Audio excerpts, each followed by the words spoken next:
Don't Believe the Hype, presented by Alison Ravenhall, AliCamp 2021.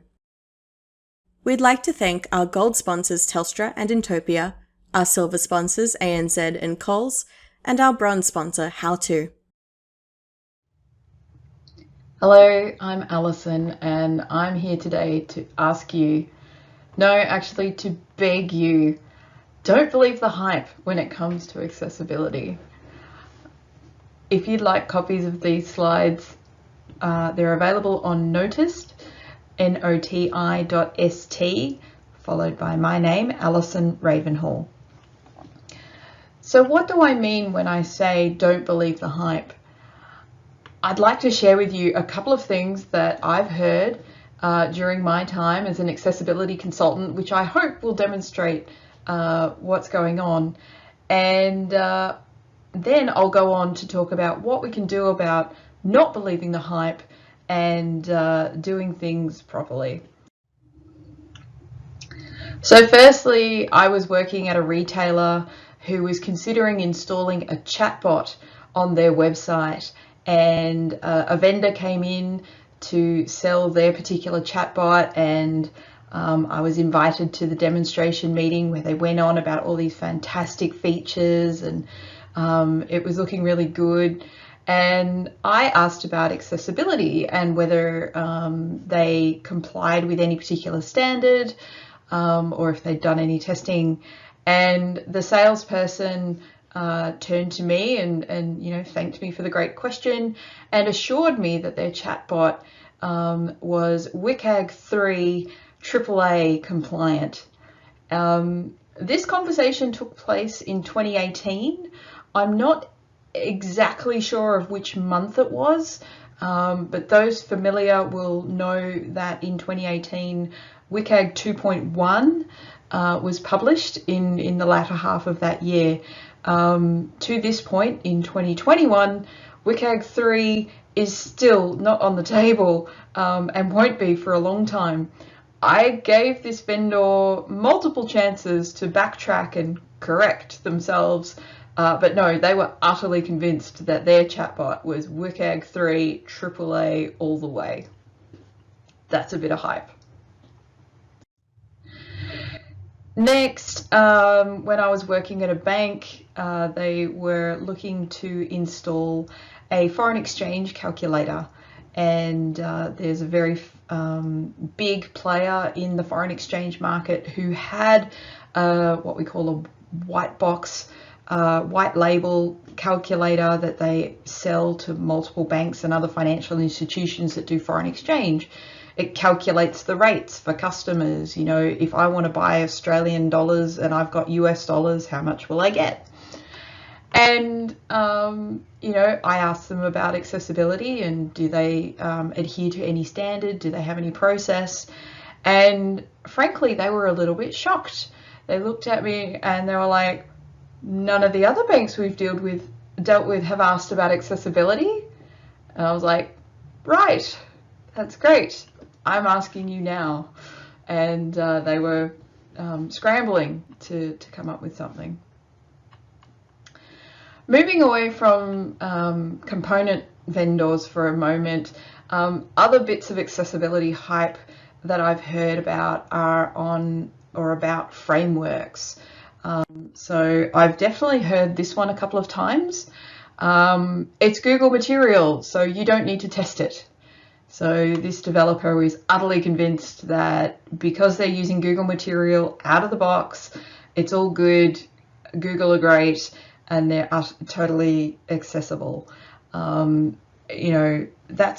an astounding amount of faith to put into that third-party framework. But there you go. Similarly, I think everyone who's worked in accessibility has heard from a designer at least once that Apple does it, so it must be accessible. I know I have.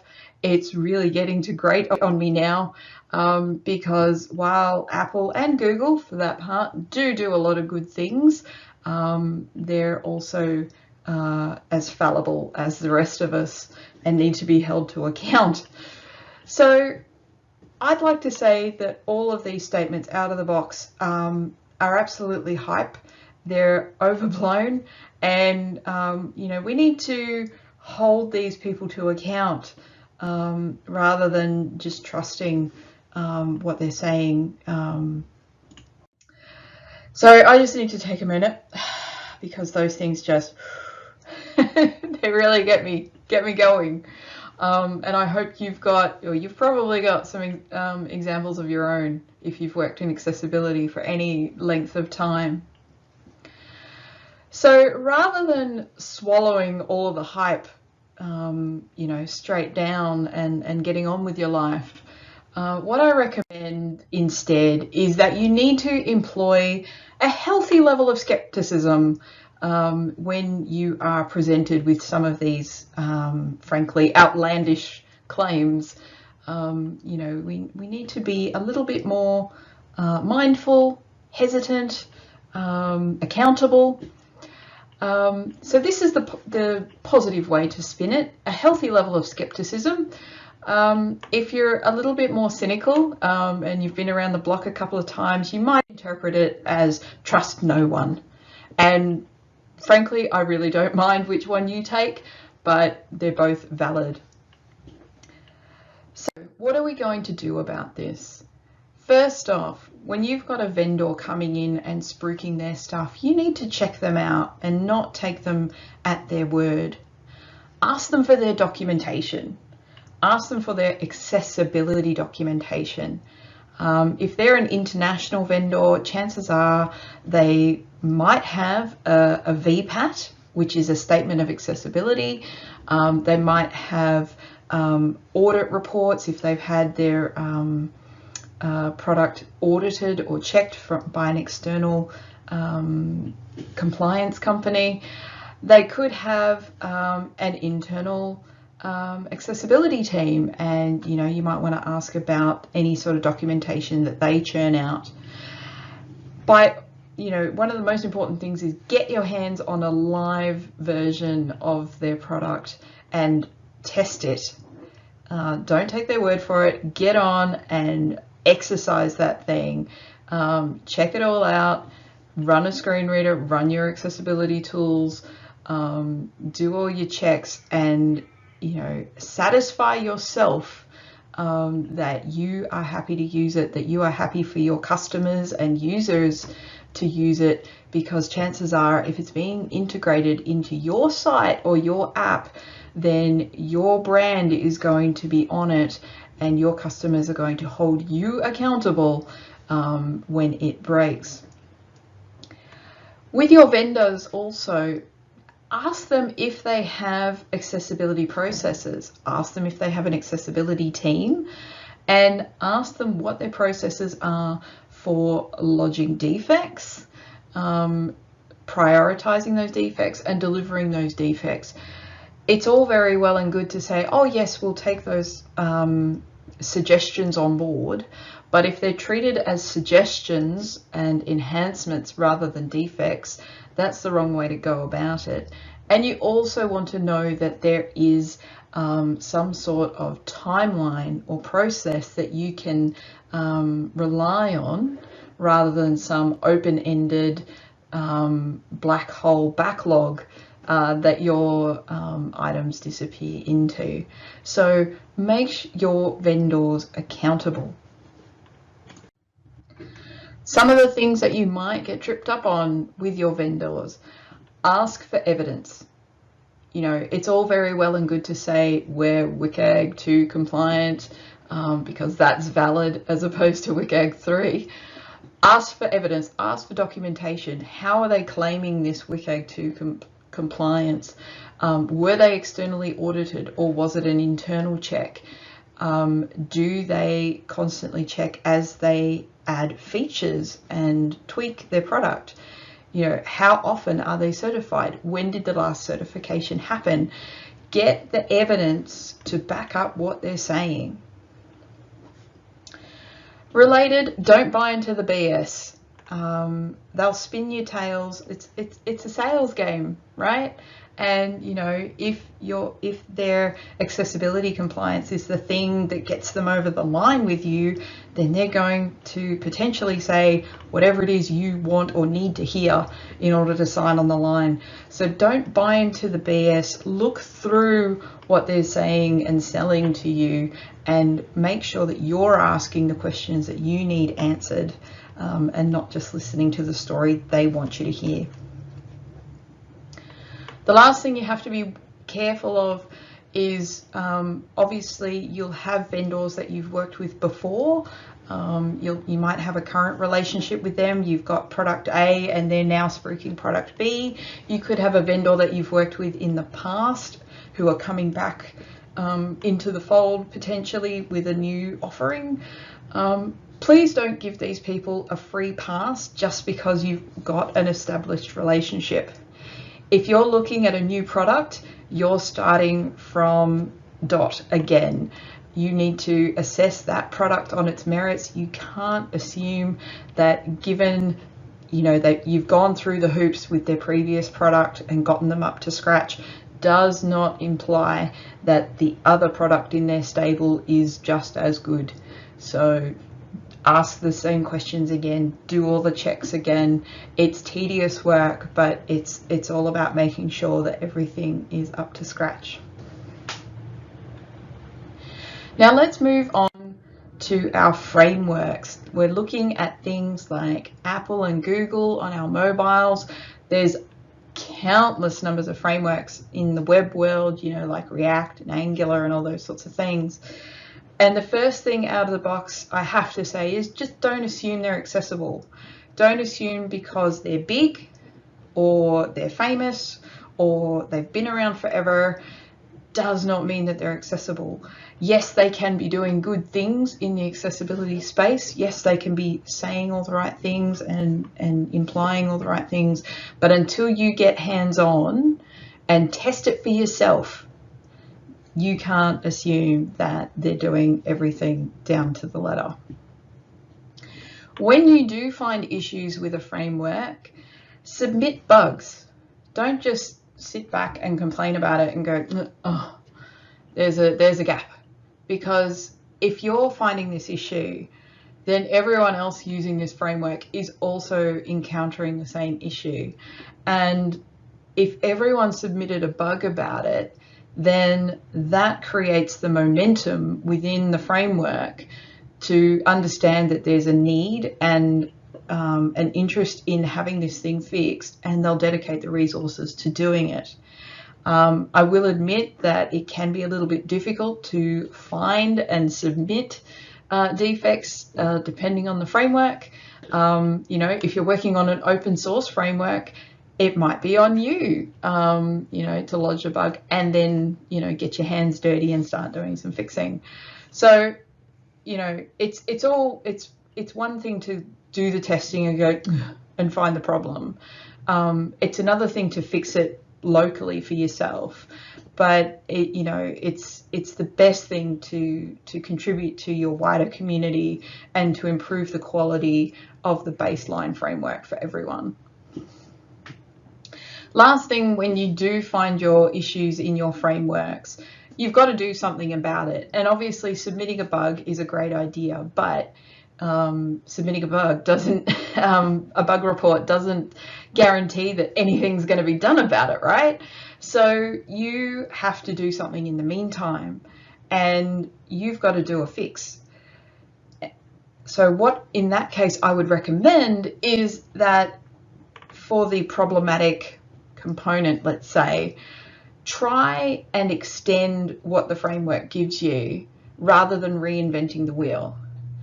By extending what the framework gives you, you're using the bits that they have done well, and you are maximizing you know, the future proofing, you know, when they do upgrade their framework, that your component will continue to work and integrate well.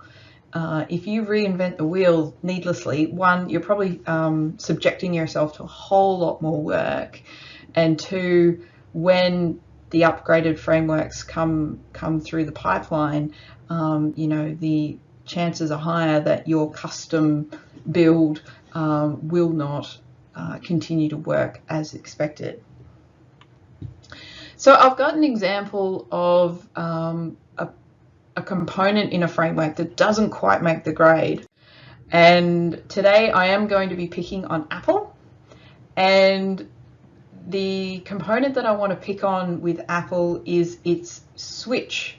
It's a little toggle. It flips back and forth. It's basically a binary selection, on, off, yes, no, whatever. You can see it in the settings in your iOS devices. And the default green that is used to indicate that a switch is toggled on, as well as the grey, which is used to show that the switch is toggled off, are both below the minimum required color contrast for non-text objects, which is meant to be 3:1 at least, you know, as a baseline. The green on color is a 2.2 color contrast with its white surrounds by default, and the grey off is much worse, 1.2:1. It's barely there at all. Now, at some point, Apple acknowledged that this was a problem, because if you toggle on the increased contrast setting within Apple's iOS accessibility settings, then the color palette of these switches does improve, and it does get to the point where the on green color has been darkened to the point where it clearly passes with 4.4:1, and the off gray has also been darkened to the point at 3:1 where it scrapes in with a pass for non-text contrast. So Apple have acknowledged the problem. Apple have fixed the problem, but they've also made it conditional.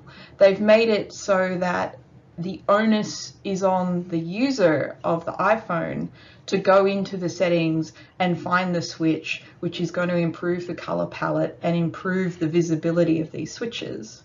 What I would rather see is that people building apps extend and customize the UI switch, which is a native out-of-the-box component provided by Apple. Because in doing that, you get all of the event handlers, the label, the role, the state management, all of the reporting that comes with the UI switch. All of that stuff works. The only thing we really need to worry about is the colors. And by extending the UI switch, you get all that free stuff, and you can use the properties which already exist, which relate to colors, tint color, on tint color, and thumb tint color, to make your own version of the switch, which has a better color combination. Hell, you could take it as an opportunity to make the switches brand, on brand, and use your brand's color palette should the colors there suit the bill. So that's an example of how you can extend a framework to make it accessible, where the baseline experience out of the box doesn't quite make the grade. So to wrap up this talk, I think I could have just stopped at the baseline statement of assume nothing, do it all yourself, and trust no one, which again is the cynical take. I'll totally take that on board. I'm okay with that. And both of those add up to don't believe the hype. There's a lot of good stuff going on, but we also need to be a little mindful of who we believe and what they're saying. If you'd like to contact me, I'm on Twitter. My handle there is Raven Alley, RAVENALLY, and my slides will be available on Noticed, noti.st, and you can just search for my name, Alison Ravenhall, there. Thanks for watching, and I'll catch you later. AliCamp 2021